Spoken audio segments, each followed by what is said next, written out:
Hello everyone, I welcome you again on this पराक्रम series.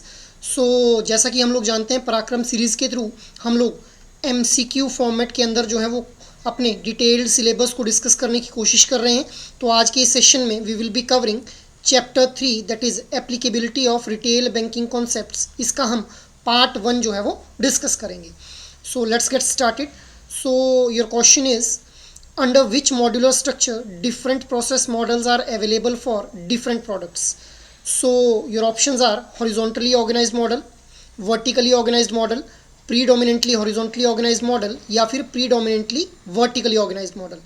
So the right answer for this question will be option A itself, that is horizontally organized model. अब ये जो question है ये हम लोग देख रहे हैं कि chapter 3 that is retail banking concepts के अंदर से लिया गया है। इस चैप्टर को हम लोग स्टार्ट करते हैं with the introduction first of all.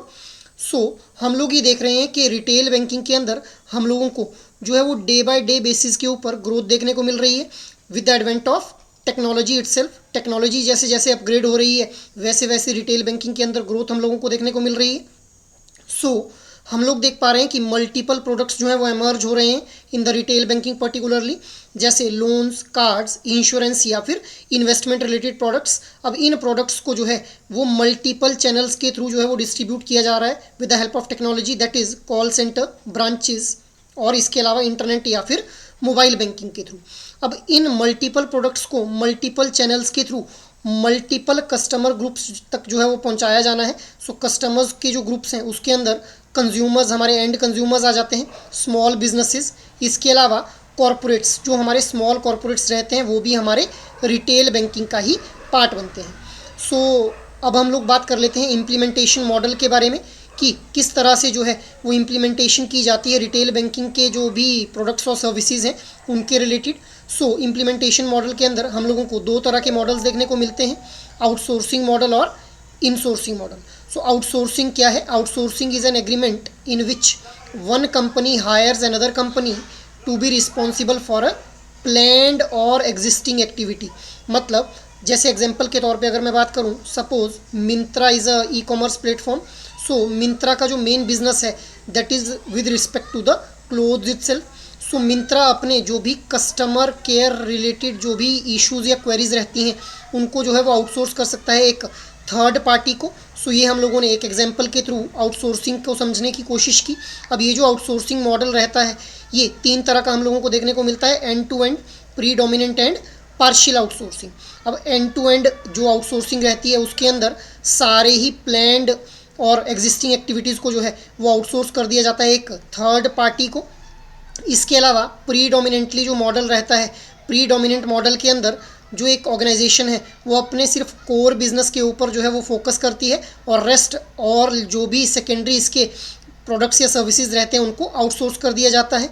Next is partial outsourcing, जहाँ पे एक ऑर्गेनाइजेशन के द्वारा किसी एक पर्टिकुलर थर्ड पार्टी ऑर्गेनाइजेशन की एक्सपर्टीज़ को देखते हुए, फॉर एग्जांपल अगर कोई ऑर्गेनाइजेशन आईटी में एक्सपर्टीज़ है उस ऑर्गेनाइजेशन के पास, आईटी की सर्विसेज को उस ऑर्गेनाइजेशन को आउटसोर्स कर दिया जाएगा, rest will be performed by the organisation itself. इसके अपोजिट रहता है हमारा इन हाउस या फिर इन सोर्सिंग मॉडल, जहाँ पे जो एक ऑर्गेनाइजेशन है वो इंटरनल रिसोर्सेज का यूटिलाइज करती है rather than outsourcing for activities such as hiring and operations. अब हम लोग ये देखते हैं कि जो भी हमारे पब्लिक सेक्टर बैंक्स और ओल्ड प्राइवेट बैंक्स हैं वहाँ पे इन सोर्सिंग के मॉडल को जो है वो फॉलो किया जाता है, और जो न्यू एज प्राइवेट बैंक्स हैं those are relying on the outsourcing model itself. अब जब भी आउटसोर्सिंग वाली ये जो मॉडल है इसको फॉलो करना रहता है तो वहाँ पे रेगुलेटरी प्रिस्क्रिप्शंस जो हैं वो वन ऑफ द डिटर्मिनेंट्स रहती हैं जब भी हम लोगों ने अपने टास्क को जो है वो आउटसोर्स करना रहता है। नेक्स्ट मूविंग अहेड, अब हम बात करते हैं बिजनेस प्रोसेस स्ट्रक्चर के बारे में। एक BCG that is Boston consultancy group के द्वारा जो है वो 4 मॉडल्स सजेस्ट किए गए हैं, that is horizontally organise model, vertically organise model, predominantly horizontally organise model and predominantly vertically organise model. अब ये होते क्या हैं? जो हॉरिजॉन्टली ऑर्गेनाइज मॉडल है वहाँ पे अलग अलग डेटा का यूज़ किया जाता है for designing different kind of products itself, तो उसको हम लोग क्या बोल देंगे? हॉरिजॉन्टली ऑर्गेनाइज्ड मॉडल बोल देंगे। अब वर्टिकली ऑर्गेनाइज्ड मॉडल के अंदर एक कॉमन डेटाबेस या फिर एक कॉमन डेटा का यूज़ किया जाता है for designing various kind of product such as FD हो गए, लोन्स हो गए, इसके अलावा म्यूचुअल फंड्स हो गए। सो यहाँ पे एक कॉमन डेटाबेस का यूज़ किया जाएगा for offering various kind of products itself. Next is predominantly horizontally organise model, जहाँ पे वैसे तो मोस्टली प्रोडक्ट्स जो हैं वो डिज़ाइन किए जाते हैं by using separate database itself, but कुछ केसेस के अंदर कॉमन इन्फॉर्मेशन को भी यूज़ किया जाता है for designing the product itself. इसी तरह से जो प्रीडोमिनेंटली वर्टिकली ऑर्गेनाइज मॉडल रहता है वहाँ पे वैसे तो हम लोग एक कॉमन डेटाबेस या फिर कॉमन इन्फॉर्मेशन का यूज़ करते हैं प्रोडक्ट्स को डिज़ाइन करने के लिए, बट कुछ केसेस के अंदर जो है वो अलग अलग डेटाबेस का यूज़ भी किया जाता है for designing various kind of products. Moving ahead, अब हम बात करते हैं डोमेन स्पेसिफिक बिजनेस अप्रोच के बारे में। So domain specific business approach के अंदर हम लोग ये देखेंगे किस तरह से डोमेन के बेसिस पे जो है वो बिजनेस या फिर ब्रांचेस को सेग्रीगेट किया जाता है। सो यहाँ पे 3 तरह की अप्रोचेज हम लोगों को देखने को मिलती हैं, segmented approach, geography based approach और क्लासिफिकेशन बेस्ड अप्रोच। अब सेगमेंटेड अप्रोच के अंदर हम लोगों को फर्दर कैटेगराइजेशन देखने को मिलती है, that is resource centre, profit centre, priority centre and general centre. अब रिसोर्स सेंटर कौन सी ब्रांचेज रहेंगी? जो ब्रांचेज जो हैं वो बैक एंड के ऊपर डेटा को कलेक्ट करने का काम करेंगी, उन ब्रांचेज को कहा जाएगा रिसोर्स सेंटर। प्रायोरिटी सेंटर कौन सी ब्रांचेज को बोला जाएगा? जहाँ पे अब मान लो किसी एक बैंक के द्वारा इंडस्ट्रियल एरिया के अंदर जो है वो ब्रांच ओपन की जाती है, तो ऑब्वियसली उस ब्रांच से काफ़ी ज़्यादा जो है वो प्रॉफिट एक बैंक को जनरेट होगा। So that branch will be called profit centre for a branch. इसी तरह से प्रायोरिटी सेंटर जो है वो कौन सी ब्रांच को बोला जाएगा? जहाँ पे हाई नेटवर्थ इनकम कस्टमर्स के जो है वो अकाउंट्स रहेंगे, तो उन सेंटर्स या फिर उन ब्रांचेस को क्या बोला जाएगा? प्रायोरिटी सेंटर के नाम से जाना जाएगा। Next is general centres.